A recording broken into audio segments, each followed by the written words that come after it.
kru tengah bersiap dalam peluncuran wahana keluar angkasa selama lebih dari 3 tahun. Mereka udah nyiapin pendaratan di planet asing dengan mengamati sampel bebatuan di Grand Canyon, menjelajahi gunung berapi purba di situs keamanan nasional Nevada, dan meneliti lubang semburan gas, lubang lava, danau lava, dan lubang kawah di berbagai lokasi di Hawaii.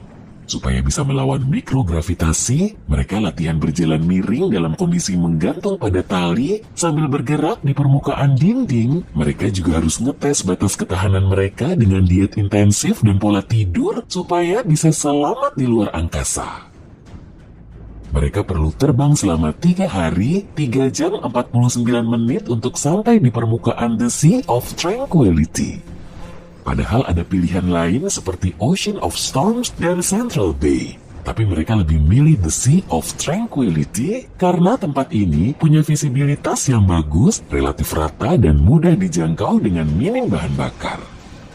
Sesampainya di sana, mereka langsung nyium bau nggak enak. Kedengarannya kayak cerita di novel sci-fi kan? Tapi itulah yang dialami oleh para astronot Apollo 11 saat mereka mendarat di bulan, tepatnya pada tanggal 20 Juli 1969.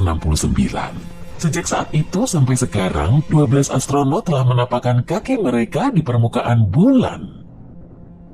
Bulan sudah kita anggap sebagai tetangga bumi di ruang angkasa. Tapi ternyata, satelit alami kita ini masih menyimpan banyak misteri. Sebetulnya wajar aja sih, karena bulan selalu nunjukin sisi yang sama. Hal ini bisa terjadi karena bumi dan bulan berotasi pada kecepatan yang sama, jadi kita menganggapnya selalu diam. Padahal itu bukan posisi permanennya. Malahan, bulan terus jaga jarak dengan bumi hampir sejauh 4 cm setiap tahun. Percaya nggak percaya, bumi dan bulan juga saling mempengaruhi meski keduanya terpisah sejauh 384.400 km. Bulan mempengaruhi pasang surut air laut di bumi, sedangkan bumi memicu pergerakan di permukaan bulan. Gempa bulan bisa berlangsung jauh lebih lama daripada gempa bumi, bahkan sebagiannya bisa awet sampai setengah jam. Bentuk bulan kelihatan bulat sempurna di malam purnama, tapi bentuk aslinya adalah oval. Bentuk yang kita anggap bulat sempurna ini disebabkan oleh gaya gravitasi bumi.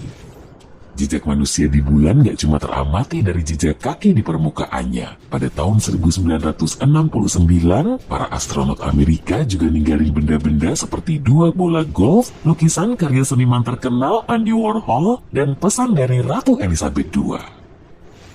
Eugene Cernan, salah satu astronot terakhir yang menapakkan kaki di bulan, juga menulis inisial nama anaknya di permukaan bulan, tepatnya pada tahun 1972. Karena di sana nggak ada angin dan perubahan cuaca lain, huruf TDC buatannya akan selalu ada.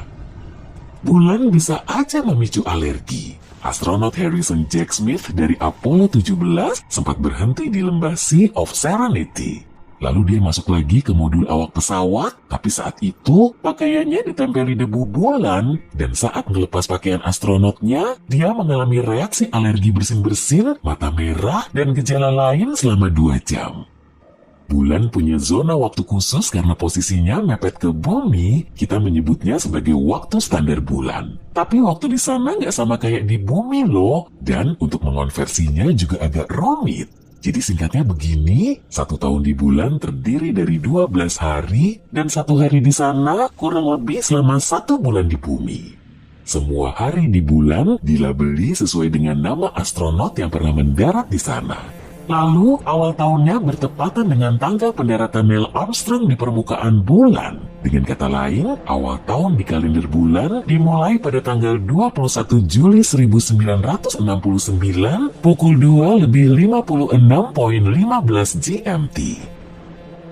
Karena atmosfernya super tipis, suhu bulan juga sangat ekstrim. Di area panas, suhu bulan bisa mencapai 93 derajat Celcius. Tapi di area kutubnya cuma sekitar minus 240 derajat Celcius.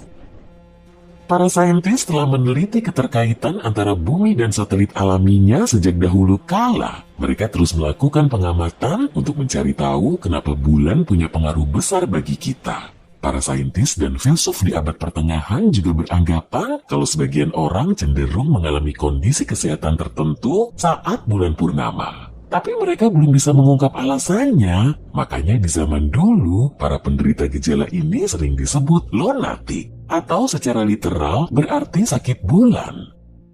Siklus bulan juga mempengaruhi makhluk hidup di bumi selain manusia. Nyatanya, para pemilik anjing 28% lebih rentan melarikan anabulnya ke dokter hewan selama bulan purnama. Mungkin karena ini juga ya, serigala suka melolong di malam bulan purnama, apalagi di budaya populer. Tapi para saintis belum bisa ngejelasin keterkaitan antara perilaku serigala dengan siklus bulan. Jadi kemungkinan itu cuma mitos. Salah satu kawah terbesar di tata surya kita juga ada di bulan, namanya adalah Basin Kutub Selatan Aitken. Formasi raksasa ini berlokasi di sisi jauh bulan dan diameternya sekitar 2.500 km. Fenomena bulan yang juga masih nyisain banyak tanda tanya adalah cahaya aneh di permukaannya. Para saintis menamakan cahaya ini sebagai TLP, kependekan dari Transient Lunar Phenomena atau fenomena bulan sementara. Cahaya ini ternyata udah diamati di seluruh dunia selama berabad-abad loh. Salah satunya terjadi pada tahun 1178. Para rahib dari Canterbury mengklaim telah melihat obor menyala di permukaan bulan setelah matahari terbenam. TLP nggak cuma berupa kilatan cahaya, sejumlah laporan juga merinci kejadian aneh lain seperti kabut mirip gas berwarna merah, hijau, biru, dan ungu. Di area tertentu juga kelihatan lebih gelap. Jangan-jangan bulan kita sedang mengalami kejadian aneh. Atau mungkin kita baru mengamatinya dengan peralatan studi luar angkasa yang lebih mutakhir.